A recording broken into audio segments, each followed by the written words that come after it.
up guys, it's Henry Lee. Welcome to another video. In this one I'll be reading the book The Adventures of Captain Underpants, the first epic novel by Daft Punk.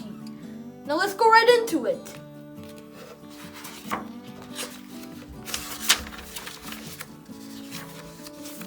Chapter 1. George and Harold. Meet George Beard and Harold Hutchins. George is the kid on the left with the tie and the flat top. Harold is the one on the right with the t-shirt and the bad haircut. Remember that now. We have the sign, Flower Shop, Pick Your Own Roses. But they changed it to Flower Shop, Pick Our Noses. George and Harold were best friends. They had a lot in common. They lived right next door to each other, and they were both in the same 4th grade class at Geronimo Russ Elementary School. George and Harold were usually responsible kids. Whenever anything bad happened, George and Harold were usually responsible. Don't get the wrong ideas about these two. George and Harold were actually very nice boys. No matter what everybody else thought, they were good, sweet, and lovable. Well, okay, maybe they weren't so sweet and lovable, but they were good nonetheless. It's just that George and Harold each had a silly streak a mile long. Usually that silly streak was hard to control. Sometimes it got them into trouble, and once it got them into big trouble. But before I can tell you that story, I have to tell you this story. Chapter 2, Treehouse Comics INC. After a hard day of cracking jokes, pulling pranks, and causing mayhem at school, George and Harold liked to rush to the old treehouse in George's backyard. Inside the treehouse were 2 big old fluffy chairs, a table, a cupboard crammed with junk food, and a padlocked crate filled with pencils, pens, and stacks of paper. Now, Harold loved to draw, and George loved to make up stories. And together, the 2 boys spent hours and hours writing and drawing their very own comic books. Over the years, they have created hundreds of their own comics, starring dozens of their own superheroes. First there was Dongman, then came Timmy the Talking Toilet, and who could forget the Amazing Cow Lady? But the all-time greatest superhero they ever made up had to be the Amazing Captain Underpants. George came up with the idea. Most superheroes look like they're flying around in their underwear, he said. Well, this guy actually is flying around in his underwear. The 2 boys laughed and laughed. Yeah, said Harold. He could fight with wedgie power. George and Harold spent an entire afternoon writing and drawing the comic adventures of Captain Underpants. He was their coolest superhero ever. Luckily for the boys, the security at Geronimo Russ Elementary School was much too busy to keep an eye on the copy machine. So whenever they got a chance, Harold and George would sneak into the office and run off several hundred copies of their latest Captain Underpants adventure. After school, they sold their homemade comics on the playground for 50 cents each. Chapter 3, The Adventures of Captain Underpants. Written by George Beard and cartoons by Harold Hutchins. The Really Cool Adventures of Captain Underpants. Written by George Beard, drawn by Harold Hutchins. It was a time of darkness and despair for planet Earth. Bad guys had taken over the streets, and none of the superheroes in the world were too old to fight evil. Then along came a new, improved, extra-strength superhero. Tra-la-la! Look up in the sky. It's a bird. It's a plane. It's the next salad sandwich. No way! I'm Captain Underpants. Captain Underpants was faster than a speeding wristband. Zoom. More powerful than boxer shorts. And able to leap tall buildings without getting a wedgie. Tra-la-la! It's so embarrassing to say. Night and day, Captain Underpants watched over the city, fighting for truth, justice, and all that is tree, trunk, and custody.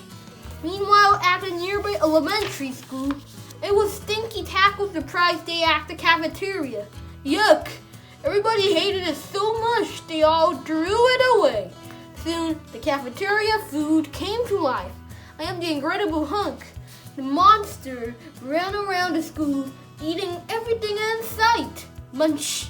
Help! The Incredible Hunk just ate 15 folding chairs and the gym teacher. Oh no, not folding chairs. This looks like a job for Captain Underpants. Tralala! Captain Underpants shot lost his underwear at the monster, but it didn't do any good. Zip, munch, munch. So Captain Underpants took off running. The Incredible Hunk chased him. Grr, help! And chased him. And chased him. Finally, the Incredible Hunk got too tired and thirsty to chase Captain Underpants. How about a nice drink of water? So the monster took a long drink from a shiny white bowl when suddenly, flush, right for Captain Underpants. And so, the Incredible and Edible Hunk got flushed away and was never heard from again. Tra-la-la! The end.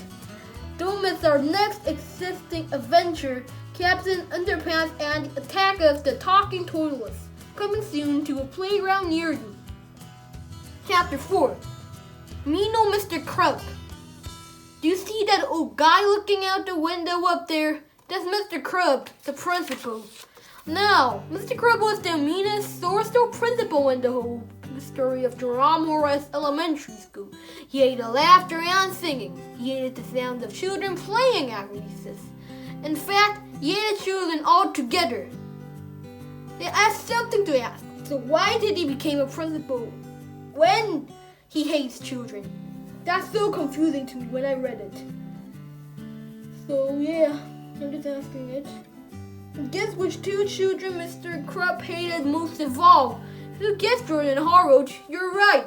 Mr. Crump hated George and Harold. He hated their pranks and their wise cracks. He hated their silly attitudes and their constant giggling. And he especially hated those awful Captain Underpants comic books.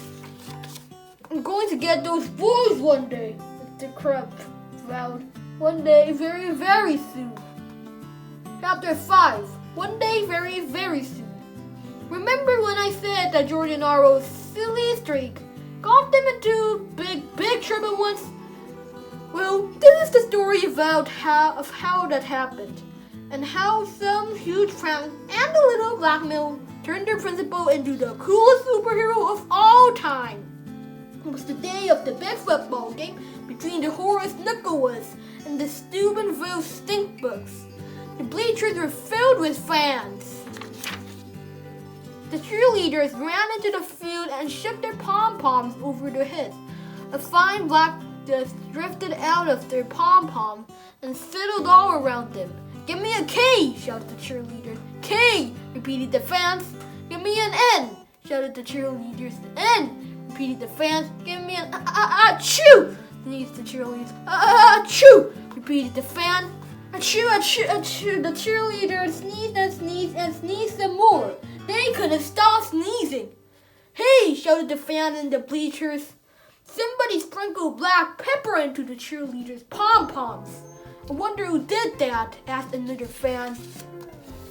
The cheerleaders stumbled off the field, sneezing and dripping with mucus, as the marching band members took their places. But when the band began to play, steady streams of bubbles began blowing out of their instruments. Bubbles were everywhere. Up and down the field, the marching band slipped and slid, leaving behind a thick trail of wet, bubbly foam. "Hey!" shouted the fan in the bleachers. Somebody poured bubble baths into the marching band's instruments. "I wonder who did that?" asked another fan. Soon, the football teams took the field. The knuckleheads kicked the ball. Up, up, up went the ball. Higher and higher it went. The ball sailed into the clouds and kept right on going until nobody could see it anymore. "Hey!" shouted the fan in the bleachers. "Somebody filled the game ball with helium." "I wonder who did that?" asked another fan. But the missing ball didn't make any difference because at that moment, the knuckleheads were rolling around the field, scratching and itching like crazy. "Hey!" shouted the coach. "Somebody replaced our deep-eating muscle rub lotion with Mr. Prankster's extra scratchy itching cream." We wonder who did that, shouted the fans in the bleachers. The whole afternoon went on much the same way, with people shouting everything from, "Hey, somebody put sea monkeys in the lemonade," to, "Hey, somebody glued all the bathroom doors shut." Before long, most of the fans in the bleachers had gotten up and left. The big game had been forfeited, and everyone in the entire school was miserable. Now, the sign changed to Jerome Elementary, boy, our feet smell bad. That's true though. Everyone, that is, except for two giggling boys crouching in the shadows beneath the bleachers. "Those are our best pranks yet," laughed Harold. "Yep," chuckled George. "It'll be hard to top that for sure. I just hope we didn't get busted for this," said Harold. "Don't worry," said George. "We covered our tracks really well. There's no way we'll get busted." Chapter 6, Busted. Well, it seemed like they got busted. The next day at school, an announcement came over the loudspeakers. "George Beard and Harold Hutchins, please report at Principal Croft's office at once." "Uh-oh," said Harold. "I don't like the sound of that." "Don't worry," said George. "They can't prove anything." George and Harold entered Principal Croft's office and sat down on the chairs in front of his desk. The two boys had been in this office together countless times before, but this time was different. Mr. Crumb was smiling. As long as George and Harold had known Mr. Crumb, they had never ever seen him smile. Mr. Crumb knew something. "I didn't see you boys at the big game yesterday, Mr. Crumb." No, George, we weren't feeling it." Yeah. Harold stammered, stared nervously. We went home." "Aw, that's too bad," said Principal Crumb. "You boys missed a good game." George and Harold quickly glanced at each other, gulped, and tried not to look guilty. "Lucky for you, I have a videotape of the whole thing," Mr. Crumb said. He turned on the television in the corner and pressed the play button on the VCR. A black and white image appeared on the TV screen. It was an overhead shot of George and Harold sprinkling pepper into the cheerleaders' pom-poms. Next came a shot of George and Harold pouring liquid bubble baths into the marching band instruments. "How do you like the pre-game show?" asked Mr. Crumb with a devilish grin. George eyed the television screen in terror. He couldn't answer. Harold's eyes were glued to the floor. He couldn't look. The tape went on, revealing all of George and Harold's behind-the-scenes antics. But now, both boys were eyeing the floor, squirming nervously and dripping with sweat. The Crumb turned off the TV. "You know," he said, "ever since you boys came to this school, it's been one prank after another. First, you put dissected frogs in the Jello salad at the parent-teacher banquet. Then you made us snow in the cafeteria. Then you rigged all the intercoms so they played Weird AI and COVID songs full blast for 6 hours straight. For 4 long years, you two have been running amok in the school, and I've never been able to prove anything. Until now." Mr. Crumb held the videotape in his hand. "I took the liberty of installing tiny video surveillance cameras all around the school. I knew I'd catch it too in the act one day. I just didn't know it would be so easy." Chapter 7, A Little Blackmail. Mr. Crumb sat back in his chair and chuckled to himself for a long time. Finally, George got up the courage to speak. What are you going to do with that tape?" he said. "I thought you'd never ask," laughed Principal Crumb. "I've thought long and hard about what to do with this tape," Mr. Crumb said. "At first, I thought I'd send copies to your parents." The boys swallowed hard and sank deeply into their chairs. "Then I thought I might send a copy to the school board," Mr. Crumb continued. "You'll get you both expelled for this." The boys swallowed harder and sank deeper into their chairs. "Finally, I came to a decision," Mr. Crumb concluded. I think the football team will be very curious to find out just who was responsible for yesterday's fiasco. I think I'll send a copy to them. George and Harold leaned out of their chairs and fell to their knees. No, cried George. You can't do that. They'll kill us. Yeah, but Harold, they'll kill us every day for the rest of our lives. The crew laughed and laughed. Please have mercy, the boys cried. We'll do anything. Anything, asked Principal Crump with delight. He rushed into his desk, pulled out a list of demands, and tossed it at the boys. When did he wrote that? I'm still curious about it. He wrote that and gave it to them. I think he planned it already. He planned that they'll say that. Obvious. If you don't want to be dead as long as you live, you'll follow these rules exactly. George and Harold carefully looked over the list.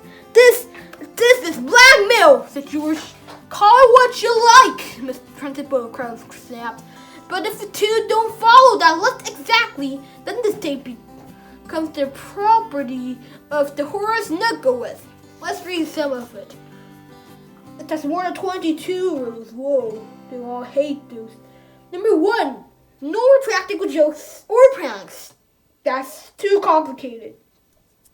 Number 2, no laughing or smiling. That's more difficult.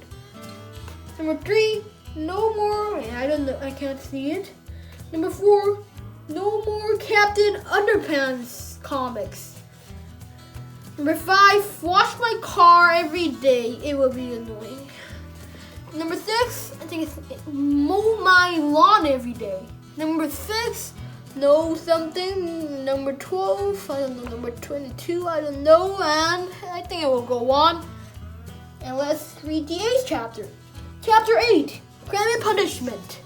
At 6 o'clock the next morning, George and Harold dragged themselves out of bed, walked over to Mr. Crump's house, began washing his car. And while Harold scrubbed the tires, George rolled around the yard, pulling up all the weeds and crabgrass he could find. Afterward, they cleaned the gutters and washed all the windows on Mr. Crump's house. At school, George and Harold sat up straight, listened carefully, and spoke only when spoken to. They didn't tell jokes, they didn't pull pranks, they didn't even smile. Their teacher kept pinching herself. I just know this is a dream, she said. At lunch, the two boys vacuumed Mr. Crump's office, shined his shoes, and polished his desktop. At recess, they clipped his fingernails and ironed his tie. Each spare moment in the boys' daily schedule was spent catering to Mr. Crump's every whim. After school, George and Harold mowed Mr. Crump's lawn, tended his garden, and began painting the front of his house. At sunset, Mr. Crump came outside and handed each boy a stack of books. Gentlemen, he said, I've asked our teachers to give you both extra homework. Then go home, study hard, and I'll see you back here at 6 o'clock tomorrow morning. We've got a busy day ahead of us. Thank you, sir, moaned the two boys. George and Harold walked home dead tired. Man, this was the worst day of my entire life, George. Don't worry, said Harold. We only have to do this for 8 more years, and we can move away to some far-off land. They'll never find us. Maybe Antarctica. I've got a better idea, said George. He took a piece of paper out of his pocket and handed it to Harold. It was an old magazine ad for the 3D Hypno ring. How's this going to help us? Asked Harold. All we gotta do is hypnotize Mr. Crump, said George. You make him give us the video and forget this whole mess ever happened. That's a great idea, said Harold. And the best part is, we only have to wait 4 to 6 weeks for delivery. Chapter 9, 4 to 6 weeks later. After 4 to 6 weeks of backbreaking slave labor, grueling homework assignments, and humiliating good behavior at school, the package arrived in George's mailbox from the Little Wise Guy Novelty Company. It was the 3D Hypno ring. see the pictures of it. Hallelujah, cried George. It's everything I ever hoped for.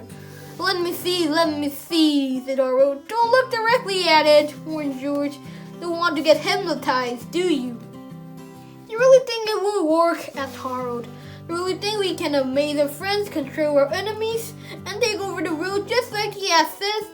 It better work, said George, or else you just wear the $4 Chapter 10, The 3D Hypno Ring. The next morning, George and Harold didn't arrive early at Mr. Krabs' house to wash his car and to re-shingle his roof. In fact, they were even a little late getting to school. When they finally showed up, Mr. Krabs was standing at the front door, waiting for them, and boy, was he mad! Mr. Krabs escorted the boys into his office and slammed the door. All right, where were you two this morning? He growled. We wanted to come over to your house, said George, but we were busy trying to figure out the secret of this ring. What ring? Snapped Mr. Krabs. George shoved up his hand and showed the ring to Miss Principal Krabs. It's got one of those weird patterns on it, said Harold. Stared at it long enough, a picture appeared. Well, hold it still, snarled Mr. Krabs. I can't even see the darn thing. I have to move it back and forth, said George, or else it won't work. Mr. Krabs' eye followed the ring back and forth, back and forth, back and forth, and back and forth. We have to stare deeper into the ring, said Harold. Deeper, deeper, deeper, deeper. You're getting sleepy, said George. Very sleepy. Mr. Krabs' eyelids began to droop. I'm so sleepy, he mumbled. After a few minutes, Mr. Krabs' eyes were closed tight and he began to snore. You're under our spell, said George. When I snap my fingers, you will obey our every command. Snap! I will obey, mumbled Mr. Krabs. All right, said George. Have you still got a videotape of me and Harold? Yes, mumbled Mr. Krabs. Well, hand it over, bub, George instructed. Mr. Krabs unlocked a large file cabinet and opened the bottom drawer. He reached in and handed George the videotape. George stuffed it into his backpack. Harold took a different video out of his backpack and put it into the file cabinet. What's that video? Asked George. It's one of my little sister's old Boomer the Pro Dragon sing-along videos. Nice touch, said George. Chapter 11, Fun with Hypnosis. When Harold bent down to close the file cabinet, he took a quick look inside. Whoa, he cried. Look at all the stuff in here. The file cabinet was filled with everything Mr. Krabs had taken away from the boys over the years. There were slingshots, whoopee cushions, skateboards, fake doggy doo-doo. You name it, it was in there. Look at this, cried George. A big stack of Captain Underpants comics. He's got every issue, said Harold. 4 hours. The two boys sat on the floor laughing and reading their comics. Finally, George looked up at the clock. Yikes, he said. It's almost to lunchtime. We better clean up this mess and get to class. The boys looked up at the principal, who had been standing behind them in a trance all morning. Gee, I almost forgot about Mr. Krabs, said Harold. What should we do with him? Do you want to have some fun? Asked George. Why not? Said Harold. I haven't had any fun in the last 4 to 6 weeks. Cool, said George. He walked up to Mr. Krabs and snapped his finger. Snap! You're a chicken, he said. Suddenly, Mr. Krabs leaped onto his desk and flapped his arm. Cluck, cluck, cluck, cluck, he cried. Kicked his papers off the desk behind him and picking at his pen and pencil, said. George and Harold howled with laughter. Let me try, said Harold. You are a monkey. You gotta snap through your fingers, said George. Oh, yeah, said Harold. You are a monkey. Suddenly, Mr. Krabs sprang off his desk and began swinging from the fluorescent light fixtures. Ooh, ooh, ooh, ooh, he shrieked, leaping from one side of the room to the other. George and Harold laughed so hard they almost cried. My turn, said George. Let's see, what shall we turn him into next? I know, Harold said, holding up a Captain Underpants comic. Let's turn him into Captain Underpants. Good idea, said George. Snap! You're now the greatest superhero of all time, the amazing Captain Underpants. Mr. Crab tore down the red curtain from his office window and tied it around his neck. He took off his shoes, socks, shirt, pants, and his awful toupee. Tra-la-la, he sang. Mr. Crab stood before them looking quite triumphant, with his cape blowing in the breeze of the open window. George and Harold were dumbfounded. You know, said George, he kinda looks like Captain Underpants. Yeah, Harold replied. After a short silence, the two boys looked at each other and burst into laughter. George and Harold had never laughed so hard in all their lives. Tears ran down their faces as they rolled about the floor, shrieking in hysterics. After a while, George pulled himself up from the floor for another look. Hey, George said, where'd he go? Chapter 12, out the window. George and Harold dashed to the window and looked out. There, running across the parking lot, was a pudgy old guy in his underwear with the red cape flowing behind him. Tra-la-la! Mr. Crab, come back, shouted Harold. He won't answer to that, said George. He thinks he's Captain Underpants now. Oh, no, said Harold. He's probably running off to fight crime, said George. Oh, no, said Harold. And we gotta stop him, said George. Oh, no, cried Harold. No way. Look, said George. You'll get killed out there. Harold was unmoved. Or worse, said George, we could get into big trouble. You're right, said Harold. We gotta go after him. The two boys opened the bottom file cabinet drawer and took out their slingshots and skateboards. You think we should bring anything else? Asked Harold. Yeah, said George. Let's bring the fake doggy doo-doo. Good thinking, said Harold. You just never know when fake doggy doo-doo is going to come in handy. Harold stuffed Mr. Crab's clothes, shoes, and toupee into his backpack. And together the two boys leaped out the window, slid down the flagpole, and took off on their skateboards after the amazing Captain Underpants. Chapter 13, Bank Robbers. George and Harold rode their skateboards all over town looking for Captain Underpants. I can't find him anywhere, said Harold. You'd think a guy like him would be easy to spot, said George. Then the boys turned the corner, and there he was. Captain Underpants was standing in front of the bank, looking quite heroic. Mr. Crab, cried Harold. Shh, said George. Don't call him like that. Call him Captain Underpants. Oh, yeah, said Harold. And don't forget to snap your fingers, said George.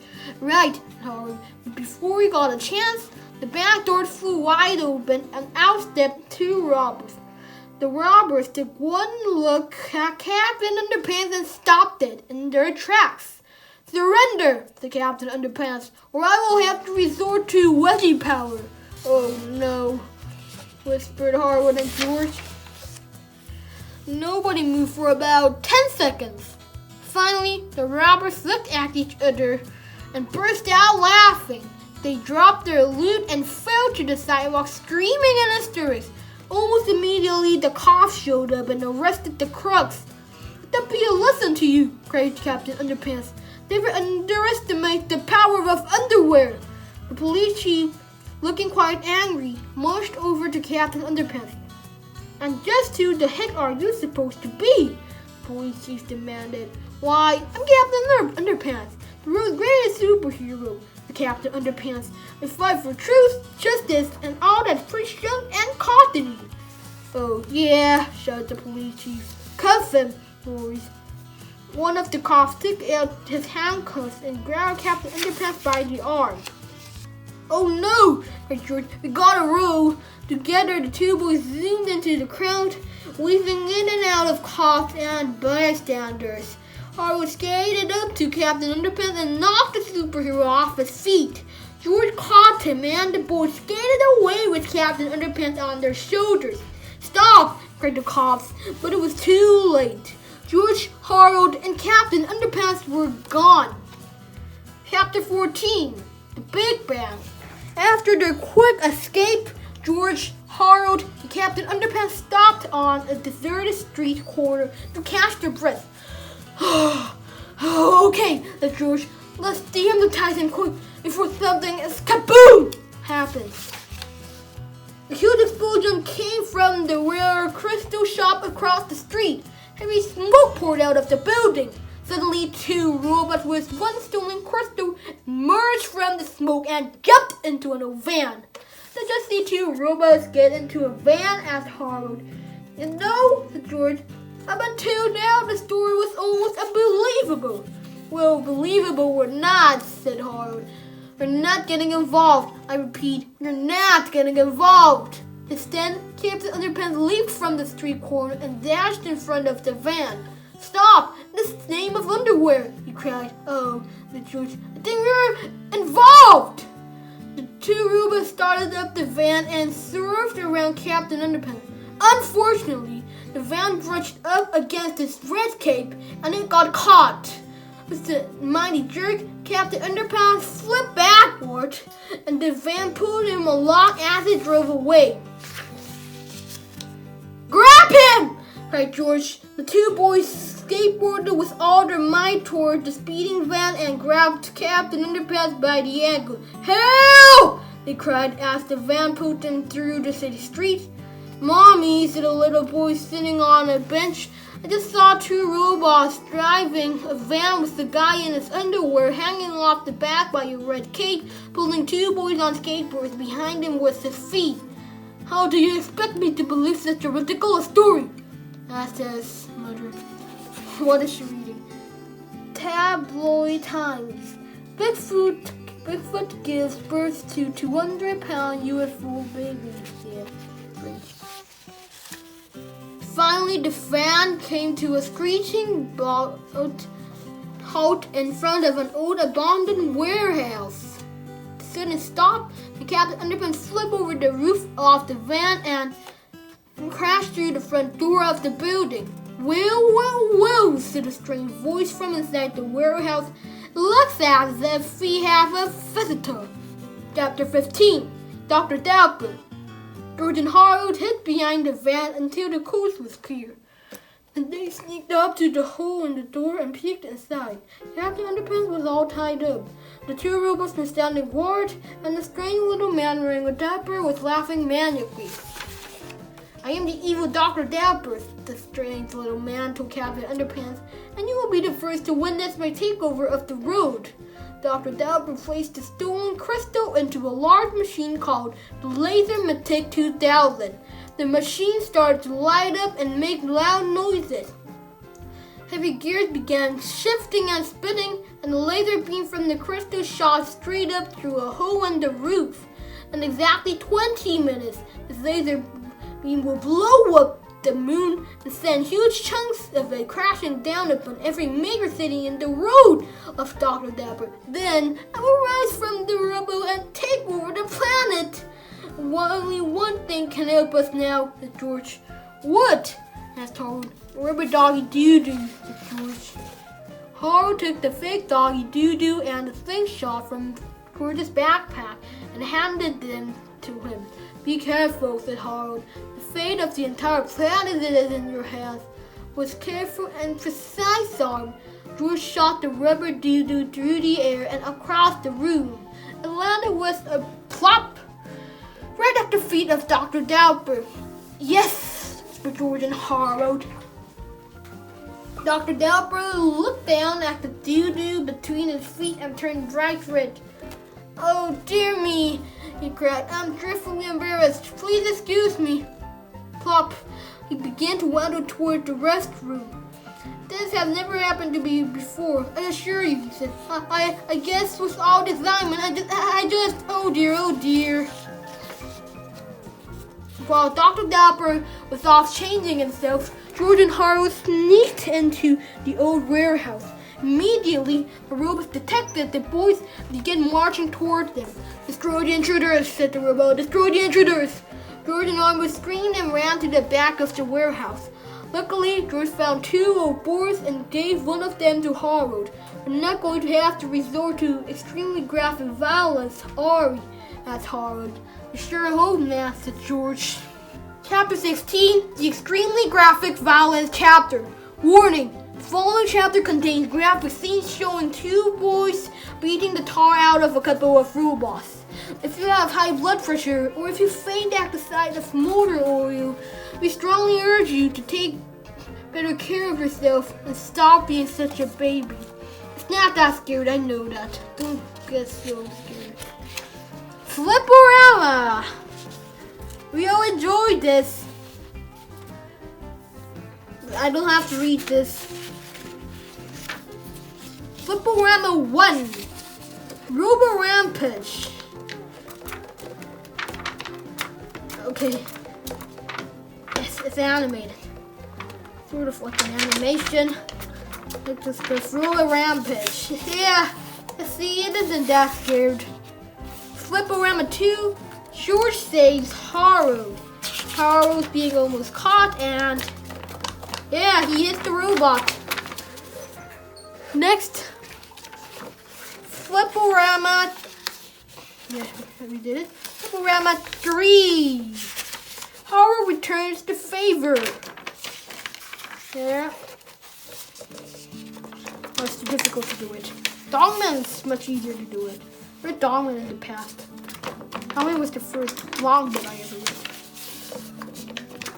Harold returns the favor. It's difficult to do it. Like doing this thing.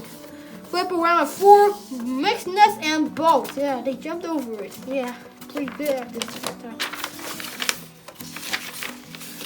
Okay, let's go back to reading. Chapter 17, The Escape. After defeating the robots, George and Harold untied Captain Underpants. "Come on," cried Harold. "Let's get out of here." "Wait," said Captain Underpants. "We have to save the world first." So George, Harold, and Captain Underpants frantically looked all over the laser Mythic 2000, searching for a way to shut it down and stop the inevitable disaster. Said Harold. "I think this might be the lever we want." He pulled a self-destruct lever with all his might. Suddenly, the laser Mythic 2000 began to sputter and shake. The huge laser beam turned off, and pieces of the machine began flying off in all directions. "It's gonna blow!" cried Harold. "Run for our lives!" "Not so fast!" screamed Dr. Dapper, who had spread it out of nowhere. "You demolished my robots, you destroyed my laser Mythic 2000, and you ruined my one chance to take over the world, but you won't live to tell the tale." Dr. Dapper pulled out his Dapper Mythic 2000 ray gun and pointed it at George, Harold, and Captain Underpants. "Stretch!"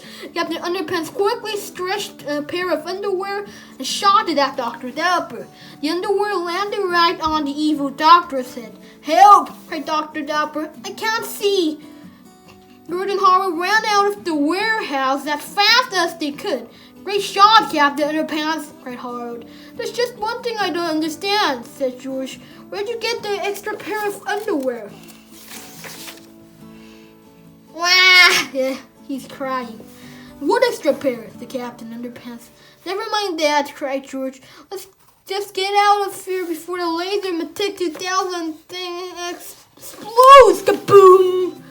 The laser Mythic 2000 blew up, tearing apart the old warehouse and sent flaming shards of red hot metal in every direction. Fire fell from the skies around our heroes, and the earth began to crumble beneath their feet. "Oh no!" cried Harold. "We're doomed!" Chapter 18. To make a long story short, they got away. Chapter 19. Back to school. George, Harold, and Captain Underpants made a quick stop outside the police station. They tied Dr. Dapper to a lamppost and attached a note to him. "There," the Captain Underpants. "They ought to explain everything." Yeah, he can't see anything and he has to sign, "Arrest me." Police station back in 15 minutes. Please don't commit any crimes till we return.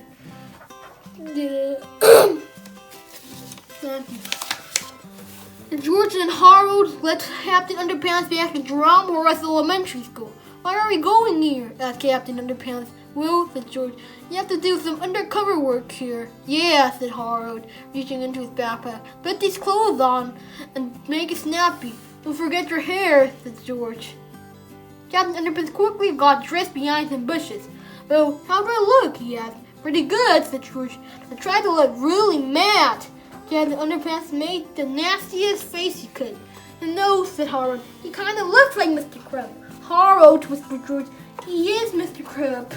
Oh yeah, said Harold. I almost forgot.